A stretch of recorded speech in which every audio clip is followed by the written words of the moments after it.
Hi to all, welcome back to my DSC buddy channel. ఈ వీడియోలో అయితే మనం పిఐఈ మీద ప్రాక్టీస్ బిట్స్ అయితే చూద్దాము. సో పిఐఈలో ఉన్న చాప్టర్స్ అన్నిటి మీద ఉంటాయి ఈ బిట్స్ అనేవి. సో ఫస్ట్ బిట్ వచ్చి మనకి వేదాలన్నింటిలో ఏ వేదం విద్యారంగంపై ఎక్కువ ప్రభావం కలిగి ఉండేది అని అడిగారు. సో వేదాలు అనేవి మనకి 4 ఉన్నాయి. ఆ 4గిట్లో ఏ వేదం అనేది విద్యారంగం మీద ఎక్కువ ప్రభావం కలిగి ఉండేది అని అడిగారు. సో దీని ఆన్సర్ వచ్చి అయితే మనకి ఋగ్వేదం అనేది కరెక్ట్ ఆన్సర్. ఆప్షన్ 3 అనేది correct answer. So next bit 1813 charter చట్టంలో విద్య కొరకు సంవత్సరంకి ఎంత కేటాయించారు? విద్య కోసం 1813 చార్టర్ చట్టం అనేది ఎంత కేటాయించింది అని అడిగారు. సో దీని ఆన్సర్ వచ్చి అయితే మనకి ₹1,00,000. ఆప్షన్ 2 అనేది కరెక్ట్ ఆన్సర్. సో ఆప్షన్స్ అన్నీ చదవడం వల్ల మీకు టైం వేస్ట్ అవుతుంది. సో ఓన్లీ ఆన్సర్ మాత్రమే చెప్తున్నాను. సో నెక్స్ట్ వీడియో వచ్చి మనకి రాజ్యాంగంలో విద్య ఏ జాబితాలో ఉన్నది? విద్య అనేది మనకి ఉమ్మడి జాబితాలో ఉంది. సో దీని ఆన్సర్ వచ్చి మనకి ఉమ్మడి జాబితా. ఆప్షన్ 3 అనేది కరెక్ట్ ఆన్సర్. నెక్స్ట్ బిట్ ఏ సంవత్సరంలో గాంధీ బేసిక్ ఎడ్యుకేషన్ను రూపొందించారు?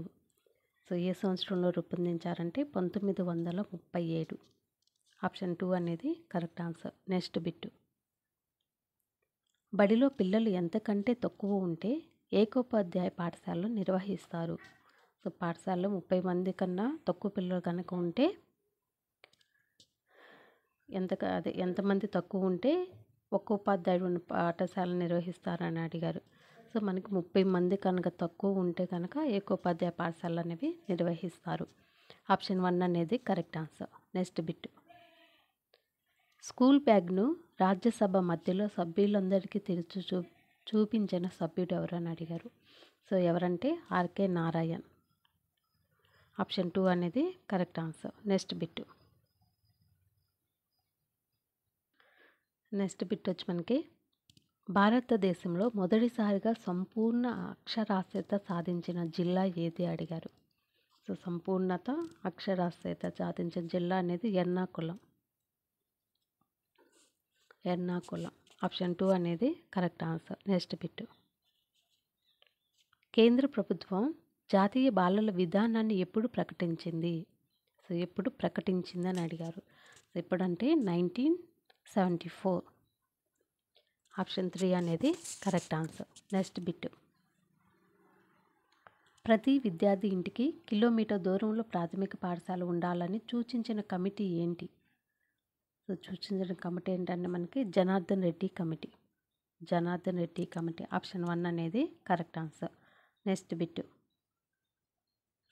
బిట్ వచ్చి మనకి ప్రాథమిక విద్యను రాజ్యాంగంలోని ఆదేశ సూత్రాల నుండి ప్రాథమిక హక్కుగా మారిస్తే తప్ప సార్వత్రిక ప్రాథమిక విద్య సాధించబడదని చెప్పిన కమిటీ ఏంటి అని అడిగారు. సో ఏ కమిటీ చెప్పిందంటే ఆచార్య రామ్మూర్తి కమిటీ. ఆప్షన్ 3 అనేది కరెక్ట్ ఆన్సర్. నెక్స్ట్ బిట్ కనుక చూసినట్లయితే పిల్లలు ప్రతి సంవత్సరం కృత్యార్థులు కాక ఒకే తరగతిలో ఉండిపోవడాన్ని ఏమంటారు? ఒకే తరగతిలో ఉండిపోవడాన్ని స్తబ్దత అంటారు. సో ఆప్షన్ 2 అనేది కరెక్ట్ ఆన్సర్. నెక్స్ట్ బిట్ ప్రాథమిక విద్యా వ్యాప్తికి 1971లో దేశం మొట్టమొదటిసారిగా నాన్ డిటెక్షన్ పద్ధతి ప్రవేశపెట్టిన రాష్ట్రం. సో ఏ రాష్ట్రం ప్రవేశపెట్టిందంటే ఆంధ్రప్రదేశ్. ఆప్షన్ 4 అనేది కరెక్ట్ ఆన్సర్. నెక్స్ట్ బిట్ వచ్చి మనకి 1990 సంవత్సరంలో అక్షరాస్యత సంవత్సరంగా ఎవరు ప్రకటించారు అని అడిగారు.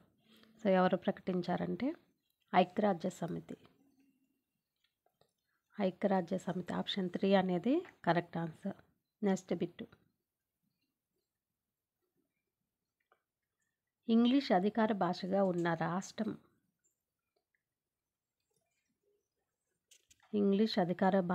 ఉన్న రాష్ట్రం ఏది అని అడిగారు. సో ఏదంటే నాగాలాండ్. ఆప్షన్ 4 అనేది కరెక్ట్ ఆన్సర్. నెక్స్ట్ బిట్ కనుక చూసినట్లయితే నాకే దేశ పాలనాధికారం ఉంటే ఈరోజే బాలబాలికలకు విదేశీ భాషలో బోధించడాన్ని ఆపు చేయిస్తాను అని అన్నది ఎవరు అని అడిగారు. ఎవరన్నారంటే మహాత్మా గాంధీ. ఆప్షన్ 4 అనేది కరెక్ట్ ఆన్సర్. Next bit. ఉపాధ్యాయ సాధికారత అంటే ఏంటి అని అడిగారు. సో ఉపాధ్యాయ సాధికారత అంటే ఉపాధ్యాయుడి శక్తి సామర్థ్యాల పెంపుదల. ఉపాధ్యాయుడి యొక్క శక్తి సామర్థ్యాల పెంపుదల. ఆప్షన్ 3 అనేది correct answer. So next bit వచ్చి ఆంధ్ర ఉపాధ్యాయ సంఘం ఏర్పడిన సంవత్సరం.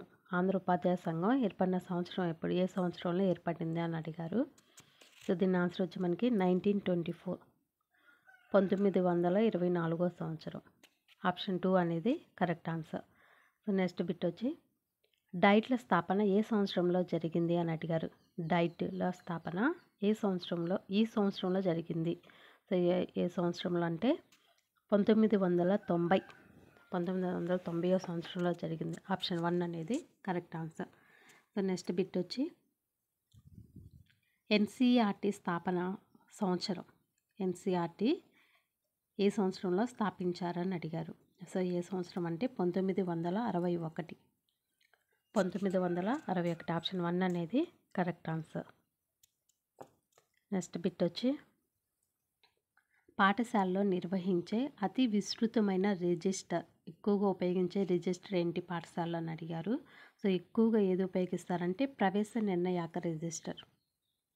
ప్రవేశాల నిర్ణయాక రిజిస్టర్ అనేది ఎక్కువగా ఉపయోగిస్తారు. ఆప్షన్ 3 అనేది correct answer. So next bit వచ్చి భూమండలం వేడెక్కే ప్రక్రియ అంటే ఏంటి అని అడిగారు. సో భూమండలం వేడెక్కే ప్రక్రియని గ్రీన్ హౌస్ ఎఫెక్ట్ అంటాము. Green house effect. ఆప్షన్ 2 అనేది కరెక్ట్ ఆన్సర్.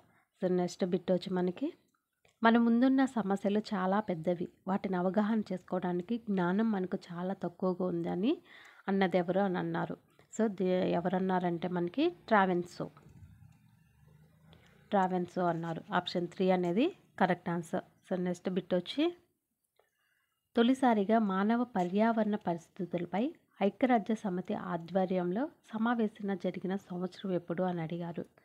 సో ఎప్పుడంటే 1972 సంవత్సరం. ఆప్షన్ 2 అనేది correct answer. So next bit వచ్చి ధరిత్రి సమావేశాన్ని ఏ నగరంలో జరిపారు. ధరిత్రి సమావేశాన్ని ఏ నగరంలో జరిపారు అని అడిగారు. సో ఏ నగరం అంటే రియో డి జనీరో అనే నగరంలో జరిపారు. ఆప్షన్ 3 అనేది కరెక్ట్ ఆన్సర్. నెక్స్ట్ బిట్ వచ్చి ధరిత్రి సమావేశం జరిగిన సంవత్సరం, ఏ సంవత్సరంలో ధరిత్రి సమావేశం అనేది జరిగింది అని అడిగారు. సో ఎప్పుడంటే 1992. ఆప్షన్ 4 అనేది కరెక్ట్ ఆన్సర్. నెక్స్ట్ బిట్ వచ్చి మనకి విద్యా లక్ష్యం కానిది కిందిచ్చిన వాటిలో విద్యా లక్ష్యం కానిది ఏంటి అని అడిగారు. సో వీటిలో విద్యా లక్ష్యం కానిది ఏంటంటే మత వ్యాప్తికి సహకరిస్తుంది అనేది విద్యా లక్ష్యం అనేది అవ్వదు. ఆప్షన్ 3 అనేది కరెక్ట్ ఆన్సర్. నెక్స్ట్ బిట్ వచ్చి సంఘంలో అసమానతలకు విపరీతాలకు కారణం ఆర్థిక అసమానతలని నిర్వచించినది. సో ఎవరు నిర్వచించారంటే కార్ల్ మార్క్స్ చెప్పారు. ఆప్షన్ 3 అనేది కరెక్ట్ ఆన్సర్.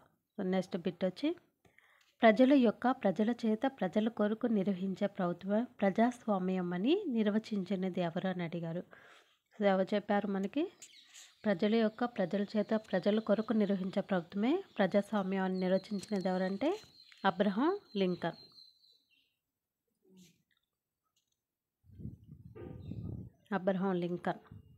ఆప్షన్ 2 అనేది కరెక్ట్ ఆన్సర్. నెక్స్ట్ బిట్ వచ్చి భారత రాజ్యాంగంలోని ఏ ఆర్టికల్ అస్పృశ్యత నిర్మూలించడం కోసం ఏర్పాటు చేశారు అని అడిగారు. సో ఏ ఆర్టికల్ అంటే ఆర్టికల్ 17. ఆర్టికల్ 17 అనేది 17లో ఉందన్నమాట. సో ఆప్షన్ 3 అనేది కరెక్ట్ ఆన్సర్. నెక్స్ట్ బిట్ వచ్చి ఆంధ్రుల కోసం కేంద్ర ప్రభుత్వం జాతీయ కేంద్రాన్ని ఎక్కడ నెలకొల్పింది అని అడిగారు. సో ఎక్కడ నెలకొల్పారంటే డెహ్రాడూన్లో నెలకొల్పారు. డెహ్రాడూన్. ఆప్షన్ 2 అనేది కరెక్ట్ ఆన్సర్. నెక్స్ట్ బిట్ వచ్చి త్రిభాషా సిద్ధాంతాన్ని సిఫారసు చేసిన కమిటీ.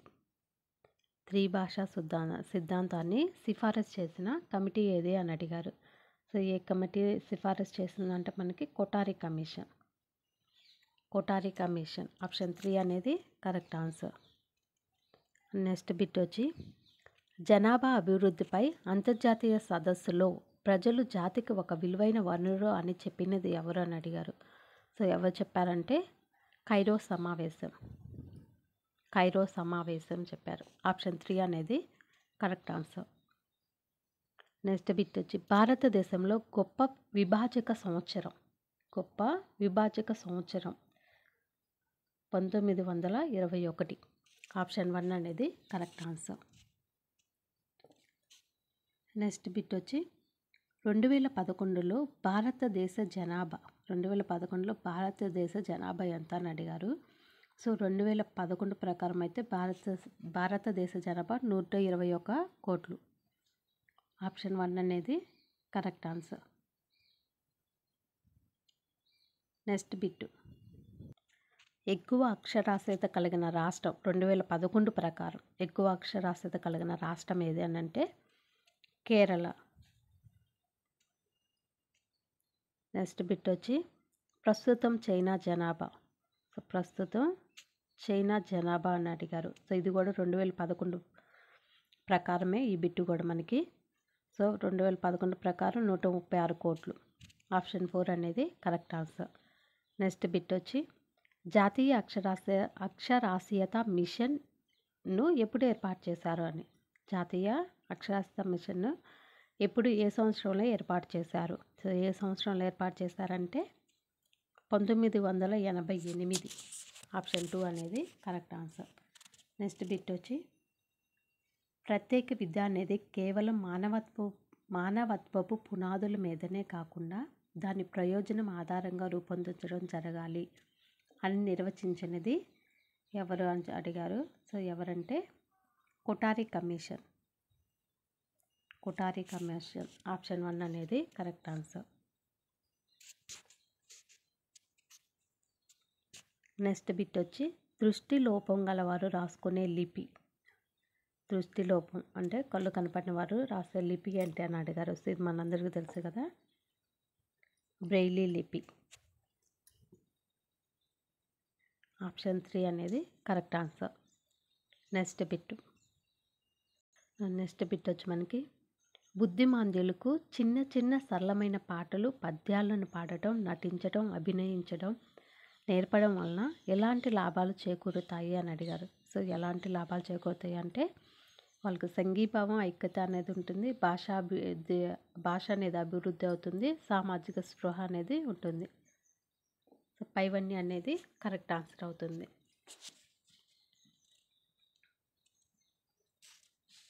నెక్స్ట్ బిట్ వచ్చి సరిగ్గా చదవలేకపోవడం, శాబ్దిక పఠనం ద్వారా కానీ చదవడంలో సమస్యలు ఏ అభ్యసన వైకల్య రకానికి చెందినవి అని అడిగారు.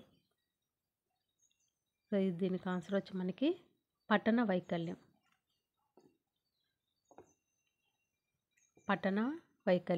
ఆప్షన్ 2 అనేది కరెక్ట్ ఆన్సర్. నెక్స్ట్ బిట్ వచ్చి ఒక వ్యక్తి సాధారణ విజువల్ యాక్టివిటీ ఎంత అని అడిగారు. సో ఎంత అంటే 20/200.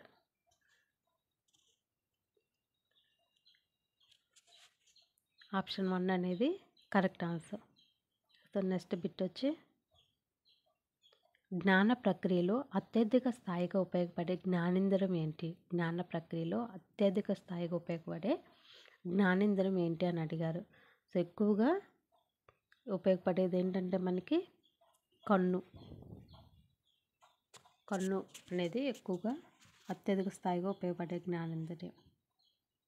నెక్స్ట్ బిట్ వచ్చి ఎలక్ట్రానిక్ గోడ గడియారం చేసే శబ్ద పరిమాణం ఎంత అని అడిగారు. ఎంత ఉంటుందంటే 50 డెసిమల్స్ ఉంటుంది. సో ఆప్షన్ 2 అనేది కరెక్ట్ ఆన్సర్. నెక్స్ట్ బిట్ వచ్చి వినడం, చెప్పడం, చదవడం, రాయడం అనే ముఖ్య ప్రక్రియల్లో మొదటి అలవాటు కావాల్సిన ప్రక్రియ ఏది? మొదటి అలవాటు కావాల్సిన ప్రక్రియ అనేది వినడం. ఫస్ట్ వినడం అన్నమాట. ఆప్షన్ 2 అనేది కరెక్ట్ ఆన్సర్. నెక్స్ట్ బిట్ ఆంధ్రుల కోసం లూయి బ్రెయిలీ రూపొందించిన లిపిలోని చుక్కల సంఖ్య. సో ఎన్ని చుక్కలు ఉంటాయి అంటే 6 చుక్కలు ఉంటాయి. 6. ఆప్షన్ 2 అనేది కరెక్ట్ ఆన్సర్. నెక్స్ట్ బిట్ వచ్చి పిల్లల్లో వెట్టి చాకిరి నిర్మూలనకు సూచిస్తున్న ఆర్టికల్ ఏది అని అడిగారు. సో ఏ ఆర్టికల్ అంటే 23. ఆర్టికల్ 23. ఆప్షన్ 3 అనేది కరెక్ట్ ఆన్సర్. నెక్స్ట్ బిట్ బాలల హక్కు చట్టం రూపొందించబడింది. ఏ సంవత్సరంలో బాలల హక్కు అనేది రూపొందించారు అని అడిగారు. ఏ సంవత్సరంలో అంటే 1989. 1989వ సంవత్సరం. ఆప్షన్ 1 అనేది కరెక్ట్ ఆన్సర్. నెక్స్ట్ బిట్ వచ్చి మనకి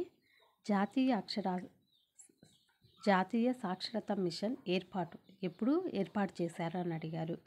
సో ఎప్పుడు ఏర్పాటు చేశారంటే 5/5/1998. ఆప్షన్ 1 అనేది correct answer. So next bit వచ్చి మనకి సుప్రీంకోర్టు దేశవ్యాప్తంగా మధ్యాహ్న భోజన పథకాన్ని అమలు చేయాలని తీర్పించినది. అంటే ఏ సంవత్సరంలో మధ్యాహ్న భోజన పథకాన్ని అమలు చేయాలని సుప్రీంకోర్టు తీర్పిచ్చిందని అడిగారు. సో ఎప్పటి నుంచి స్టార్ట్ చేశారంటే ఇది మనకి జనవరి 1, 2005. దేశవ్యాప్తంగా కూడా మధ్యాహ్న భోజన పథకాన్ని అమలు చేయాలని సుప్రీంకోర్టు తీర్పిచ్చిన సంవత్సరం ఎప్పుడంటే జనవరి 1, 2005 సంవత్సరం. ఆప్షన్ 1 అనేది కరెక్ట్ ఆన్సర్. నెక్స్ట్ బిట్ వచ్చి విద్యా హక్కు చట్టం అమలు చేయాలని మొట్టమొదటిసారిగా కోరిన వ్యక్తి ఎవరు అని అడిగారు. సో ఎవరంటే గోపాలకృష్ణ గోఖలే. ఆప్షన్ 2 అనేది కరెక్ట్ ఆన్సర్. నెక్స్ట్ బిట్ వచ్చి ప్రాథమిక విద్యను రాజ్యాంగంలో ప్రాథమిక హక్కుగా పొందుపరిస్తే తప్ప సార్వత్రిక ప్రాథమిక విద్యను సాధించడం జరగదని పేర్కొన్న వారు ఎవరు? సో ఎవరంటే ఆచార్య రామ్మూర్తి కమిషన్. ఆప్షన్ 1 అనేది కరెక్ట్ ఆన్సర్. నెక్స్ట్ బిట్ వచ్చి మనకి మన రాష్ట్రంలో నల్లబల్ల కార్యక్రమాన్ని ఓబీబీ ప్రక్రియను ఎప్పుడు ప్రారంభించారు అని అడిగారు. సో ఎప్పుడంటే 1987-88వ సంవత్సరం. 1987-88వ సంవత్సరం. నెక్స్ట్ బిట్ వచ్చి విద్యా హక్కు చట్టం ప్రకారం ప్రైవేట్ విద్యా సంస్థలు బలహీన వర్గాల పిల్లలకు ఎంత శాతం సీట్లు కేటాయించాలి అని అడిగారు. ఎంత శాతం అంటే 25%, 25% సీట్లు అనేవి కేటాయించాలి. నెక్స్ట్ బిట్ వచ్చి విద్యా హక్కు చట్టం అమలు కోసం ఆర్థిక సంఘం రాష్ట్రాలకు ఎంత మేరకు కేటాయించింది అని అడిగారు. సో ఎంత మేరకు కేటాయించిందంటే 25,000 కోట్లు. 25,000 కోట్లు.